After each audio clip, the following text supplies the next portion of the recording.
Right జాగో కార్యక్రమానికి ఒక ఇది గొప్ప విజయంగా చెప్పుకోవచ్చు. మనతో పాటు ఈ అద్భుత విజయానికి సంబంధించి ఏపీ ప్రభుత్వ మాజీ ప్రధాన కార్యదర్శి ఎల్వి సుబ్రహ్మణ్యం గారు కూడా తమ వాయిస్ని వినిపించారు. ఒకసారి చూద్దాం. నమస్కారం అండి. పాత బస్తీ హైదరాబాద్ నగరంలో అనేక దేవాలయాలకి సంబంధించిన భూముల గురించి సోదరి యమునా పాఠక్ గొప్ప సేవా కార్యక్రమం చేస్తూ అందరిలో కూడా ఆ దేవాలయ భూముల్ని ఏ రకంగా రక్షించాలో అందరి దృష్టి ఆకర్షించినందుకు నా ఘనమైన అభినందనలు. ఇప్పుడే నాకు అందిన వార్త, తెలంగాణ ప్రభుత్వం ఎండోమెంట్స్ యాక్ట్ని ఇంకా సరళీకృతం చేసి దేవాలయ భూముల్ని ఆక్రమించిన వారిని శిక్షించడానికి కూడా సిద్ధమవుతున్నదని తెలిసింది. చాలా సంతోషం. దాతలు గొప్ప ఉద్దేశంతో, ధార్మికతో ఈ భూముల్ని దేవాలయాలకు అందించారు. దీని మీద ఎవరికి హక్కు లేదు. మనందరం కూడా కలిసి దేవాలయ భూముల్ని రక్షించాలి.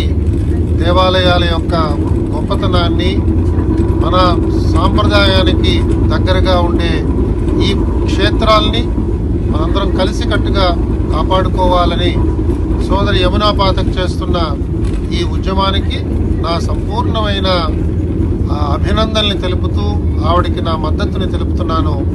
తప్పకుండా తెలంగాణ ప్రభుత్వం తీసుకుంటున్న ఈ చర్యలు ఇతర రాష్ట్ర ప్రభుత్వాలకు కూడా మార్గదర్శకంగా అవుతాయని చెప్పి నేను ఆశిస్తున్నాను. స్వస్తి. నమస్కారం అండి.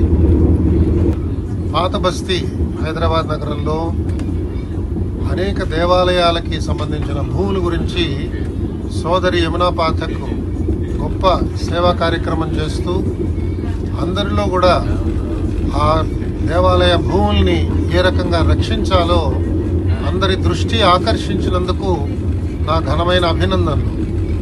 ఇప్పుడే నాకు అందిన వార్త, తెలంగాణ ప్రభుత్వం ఎండోమెంట్స్ యాక్ట్ని ఇంకా సరళీకృతం చేసి దేవాలయ భూముల్ని ఆక్రమించిన వారిని శిక్షించడానికి కూడా సిద్ధమవుతున్నదని తెలిసింది. చాలా సంతోషం. దాతలు గొప్ప ఉద్దేశంతో, ధార్మికతో ఈ భూముల్ని దేవాలయాలకు అందించారు. దీని మీద ఎవరికి హక్కు లేదు. మనందరం కూడా కలిసి దేవాలయ భూముల్ని రక్షించాలి.